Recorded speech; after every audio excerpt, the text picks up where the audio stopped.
Bonjour à tous, je suis ravie de vous retrouver sur ma chaîne La Voyance de Méhéna. Alors nous commençons tout de suite par les énergies du mois de juin 2020 pour les personnes nées sous le signe du Capricorne. Donc un tirage en croix comme d'habitude, les aspects positifs, négatifs, la vibration et la direction que prennent les choses ce mois-ci. Alors mes chers Capricornes, il semblerait que ces derniers temps, ces derniers jours, vous ayez été dans une situation de conflit, de dispute et de bataille face à quelqu'un qui n'était pas forcément honnête avec vous, hein, et une situation de laquelle il faudrait plutôt vous éloigner et reprendre les rênes de votre vie. Hein. Parce que nous avons dans les aspects négatifs le 5 de bâton. Alors, le 5 de bâton, vous voyez, hein, il est là, il est en train de se défendre, mais face à ces gens qui arrivent et qui sont face à lui. Hein. C'est vraiment une énergie de conflit, de bataille. On est tout le temps en train de lutter un petit peu comme ça. Face à quelqu'un qui nous fait un petit peu du tort ou qui veut nous faire du tort. Le 5 de bâton, c'est le fait de défendre ses intérêts. Mais défendre ses intérêts, quitte à aller affronter quelque chose ou quelqu'un pour se faire entendre. C'est être face à des rivalités, à des contradictions ou à des contradicteurs d'ailleurs, hein, parce qu'on a le 7 d'épée en vibration, vous allez voir que c'est pas quelqu'un d'évident. Mais en tout cas, voilà, c'est se défendre et aller à l'affrontement si besoin. Nous avons en vibration le 7 d'épée. Alors le 7 d'épée, c'est vraiment quelqu'un en face de nous qui est malhonnête, qui ment, qui veut nous manipuler, qui veut tromper les autres. Ouais, vous voyez, le 7 d'épée, je vous explique la carte, c'est quelqu'un qui vient de dérober ses 7 épées, il met cette capuche et puis il s'en va, il vient, voilà, c'est quelqu'un qui nous vole. Hein. Donc ça peut être aussi effectivement... Bon, je ne veux pas vous dire de faire attention, hein, c'est une énergie, hein, je ne vais pas vous dire de faire attention à un vol ou quoi que ce soit, hein, mais pas du tout. C'est plutôt quelqu'un, là on est franchement face à quelqu'un qui nous ment, qui veut trouver les arguments pour convaincre par tous les moyens. C'est quelqu'un qui joue pas franc jeu, hein, c'est quelqu'un qui se cache derrière des faux semblants. Hein, voilà, c'est quelqu'un qui essaie vraiment un petit peu de passer entre les gouttes. Il tourne autour du pot, c'est pas franc, c'est pas dit. Ça peut être aussi des discussions à voix basse. Vous voyez, on peut être face à quelqu'un, face à des gens, un groupe qui parle un petit peu sur notre dos, qui nous casse du sucre par derrière. Voilà, c'est tout ce qui est. Ça peut être quelqu'un qui. Ça peut être aussi quelqu'un qui tient pas ses promesses. Vous voyez, on était face à quelqu'un qui nous avait promis monts et merveilles, et puis finalement, il n'y a pas. Euh, Enfin voilà, voilà, c'est le fait de ne pas être franc, voilà, de pas être franc, vraiment d'être de quelqu'un de malhonnête. Donc il se pourrait déjà que cette situation dure quand même depuis un petit moment. Et en événement positif, nous avons l'empereur.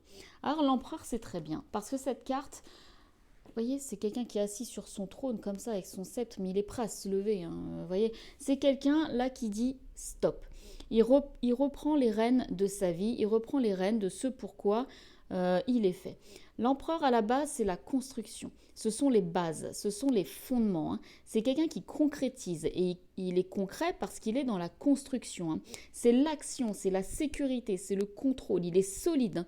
Il consolide. Alors souvent, c'est par le travail qu'il fait. Hein. Souvent, l'empereur, c'est les règles, c'est les fondements, c'est tout ça, c'est les lois, mais souvent il se fait respecter par le travail qu'il a accompli. Hein. Il fait rentrer de l'argent par le biais du travail. Vous voyez, il peut faire des projets à long terme. Hein.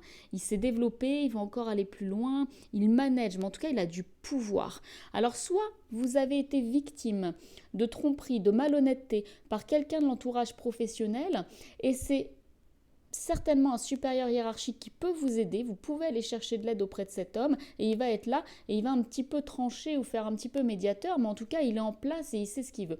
Donc c'est possible que vous puissiez aller demander de l'aide à quelqu'un, ou alors c'est vous qui êtes dans cette position d'empereur et vous allez reprendre les rênes face à tous ces conflits qui sont en face de vous, et vous allez vous rendre compte qu'il y a quelqu'un en tout cas de malhonnête. Alors soit quelqu'un, soit un groupe, soit voilà. Mais en tout cas, voilà, l'empereur, ça peut me mettre aussi à aller chercher un conseil, par exemple chez un avocat, un juriste, un notaire, enfin quelqu'un qui va connaître les règles, hein, quelqu'un qui va connaître la société, qui va connaître l'entreprise. Hein. Mais c'est quelqu'un qui maîtrise en tout cas le monde matériel. Hein. Et il va aller défendre comme ça un petit peu son royaume. Donc si vous avez été victime, certainement dans le domaine professionnel ou financier, d'une malhonnêteté, d'une tromperie, de quelque chose qui ne s'est pas passé comme d'habitude, allez chercher conseil auprès de quelqu'un qui pourra vous aider. Par contre, si vous êtes dans le domaine sentimental, bon, il se pourrait qu'il y ait eu des petites disputes, en tout cas que vous soyez un petit peu en froid ou en guerre avec quelqu'un, et là on vous conseille de reprendre un petit peu les règles, les rênes de votre vie. Voilà, il y a quelque chose comme ça. Si vous étiez marié, voilà, peut-être qu'il y a eu de l'adultère. Oui, c'est vrai que je ne l'ai pas dit, le 7 d'épée, ça peut être vraiment la tromperie, l'adultère. Voilà, donc il se pourrait qu'il y ait des conflits. Et voilà, on vous conseillerait de reprendre un peu votre place comme ça d'empereur, voilà, de vous remettre sur votre trône et de reprendre les choses en main, parce que nous avons en direction le 8 de coupe. Le 8 de coupe, c'est quelqu'un de toute façon qui émotionnellement n'était pas comblé. Vous voyez, il a ces 8 coupes qui sont là, mais il va aller chercher la 9e, parce qu'il n'est pas comblé. Vous voyez, il y a la place pour la 9e ici. Et il va les chercher. Alors, si c'est dans le domaine sentimental, bon, même professionnel, mais ça veut dire que cette situation ne date pas d'hier. Ça fait pas 15 jours seulement qu'il y a cette situation de tromperie. Ça veut dire que émotionnellement, ça vous faisait déjà quelque chose depuis un moment. Face à cette personne ou cette situation, en tout cas, qui n'est pas claire, qui n'est pas claire en face de vous. Et il se pourrait ce mois-ci que vous arriviez enfin à prendre vos distances. Prendre vos distances et à retrouver quand même un certain contrôle. Parce que là, vous étiez vraiment dans une énergie de tromperie, de manipulation, de quelqu'un qui n'est pas sincère en tout cas. Donc vous arrivez ce mois-ci à enfin mettre les voiles et à aller chercher quelque chose de mieux ailleurs. Ouais, vraiment.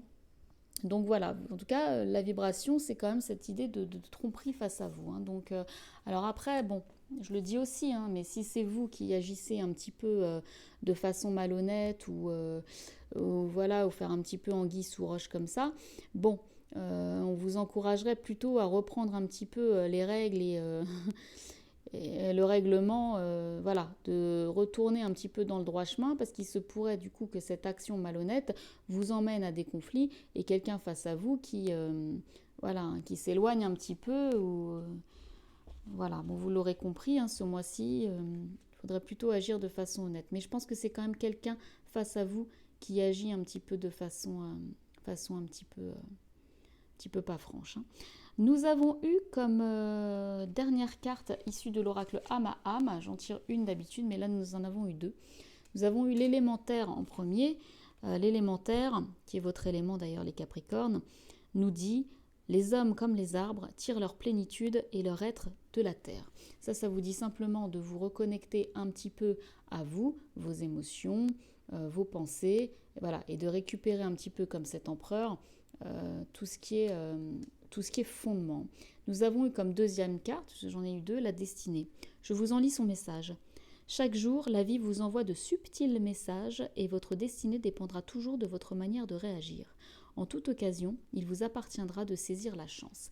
Alors vous voyez, il se pourrait quand même que ce 7 d'épée qu'on vous envoie ce mois-ci ou qu'on vous a envoyé ces derniers temps soit quand même un signe de voilà, qui vous dirait bon, maintenant il est peut-être temps de voir la réalité en face, de lever le voile un petit peu sur la situation, de voir réellement ce qui s'y passe, d'arrêter un petit peu les conflits. Et pour arrêter les conflits, il se pourrait que votre seule manière d'y arriver soit de tailler un peu la route, comme on pourrait dire. Et de prendre un petit peu de recul et de faire un petit peu d'introspection et d'aller voir ailleurs ce qui peut s'y trouver et d'aller chercher la 9e coupe. Parce que ça, a priori, ça ne vous convient plus. Voilà mes chers Sagittaires, j'espère que cette guidance aura pu vous aider un peu et je vous dis à bientôt pour les nouvelles énergies. Au revoir.